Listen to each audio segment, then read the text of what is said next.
Hey guys, welcome back. Turbo2 here. Today we're going to be playing the Call of Duty Vanguard Alpha while reading the Activision Blizzard lawsuit details.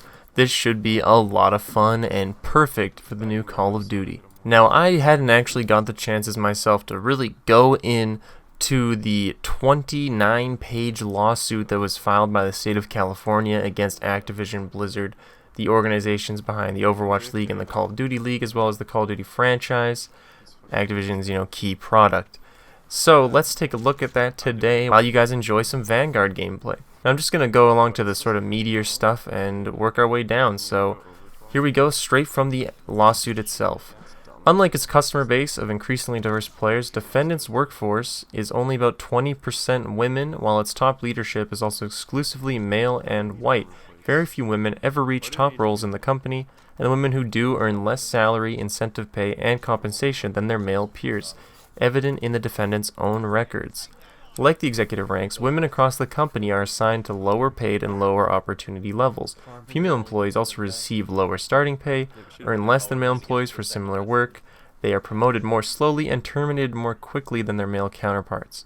Defendants have also fostered a pervasive frat boy workplace culture that continues to thrive. In the office, women are subjected to cube crawls, in which male employees drink copious amounts of alcohol as they crawl their way through various cubicles in the office and often engage in inappropriate behavior towards female employees.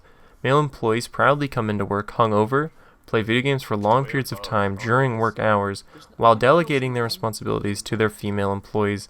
They engage in banter about their sexual encounters and talk openly about female bodies and joke openly about rape. Unsurprisingly, the frat boy culture is a breeding ground for harassment, discrimination against women, and female employees are subjected to constant sexual harassment, including having to continually fend off unwanted sexual comments and advances by their male coworkers and supervisors, all while being groped during the cube crawls and at other company events.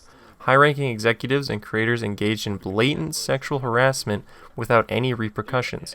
In a particularly tragic example, a female employee committed suicide during a business trip with a male supervisor who had brought butt plugs and lubricant with him on the trip. Defendants continuously condone the quid pro quo and hostile work environment.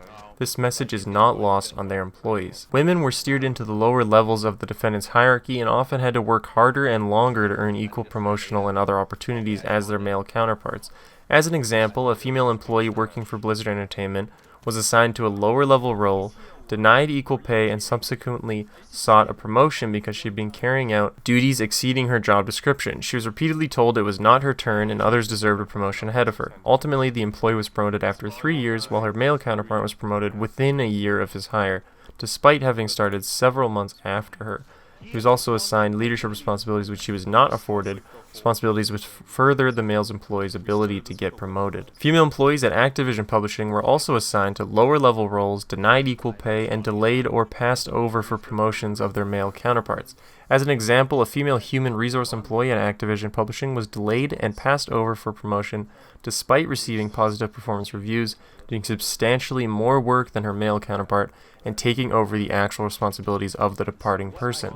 Female accounting employees at Activision Publishing likewise note that male counterparts were paid significantly more than them despite doing the same or often less work and having less responsibilities. Defendants also show discriminatory practices against pregnant female employees. A female employee working on one game team had assumed some of the responsibilities of a manager, but when she asked her male supervisor about being fairly paid for the work she was actually doing and promoted to that position, the manager commented that they could not risk promoting her as she might get pregnant and like being a mom too much. In general, female employees were further treated negatively due to their pregnancies.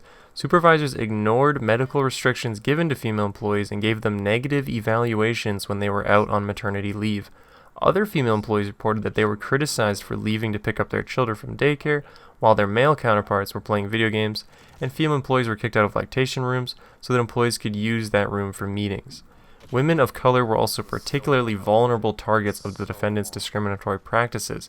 An African-American employee noted that it took her 2 years to be made into a permanent employee, while men hired after her were made permanent employees much sooner. Female employees almost universally confirmed that working for the defendants was akin to working in a frat house, which invariably involved male employees drinking and subjecting female employees to sexual harassment with no repercussions. Male employees would play video games during work, engage in banter about their sexual encounters, talk openly about female bodies, and make numerous jokes about rape.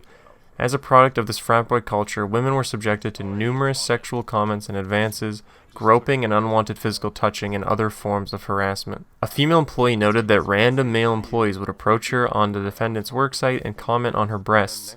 Female employees working for the World of Warcraft team noted that the male employees and supervisors would hit on them, make derogatory comments about rape, and otherwise engage in demeaning behavior towards them. This behavior was known to the supervisors and indeed encouraged by them, including a male supervisor openly encouraging a male subordinate to buy a prostitute to cure his bad mood. Alex Afrasiabi, the former senior creative director of World of Warcraft, would hit on female employees, telling him he wanted to marry them, attempting to kiss them, and putting his arms around them.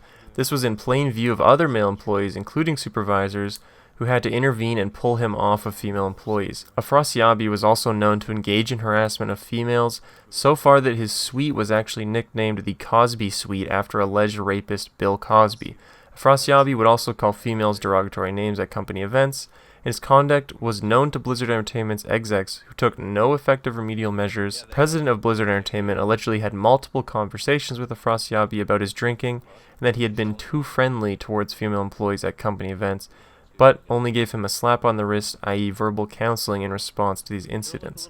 Subsequently, Afrasiabi continued to make unwanted advances towards female employees, including grabbing their hands and inviting them to his hotel room, as well as groping another woman. In a tragic example of the harassment that defendants allowed to fester in their offices, a female employee committed suicide while on a company trip due to a sexual relationship she had been having with her male supervisor. The male supervisor was found by police to have brought a butt plug and lubricant on this business trip.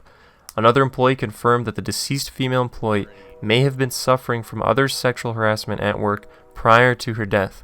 Specifically, at a holiday party before her death, male coworkers were alleged to be passing around a picture of the deceased's vagina. In retaliation for complaints that female employees had made regarding harassment and discrimination, they experienced retaliation by the defendants that included involuntary transfers, selection for layoffs, and denial of projects and other opportunities. And that is about it for the bullet points, guys. If you want to check out the full lawsuit, it'll be in the description down below.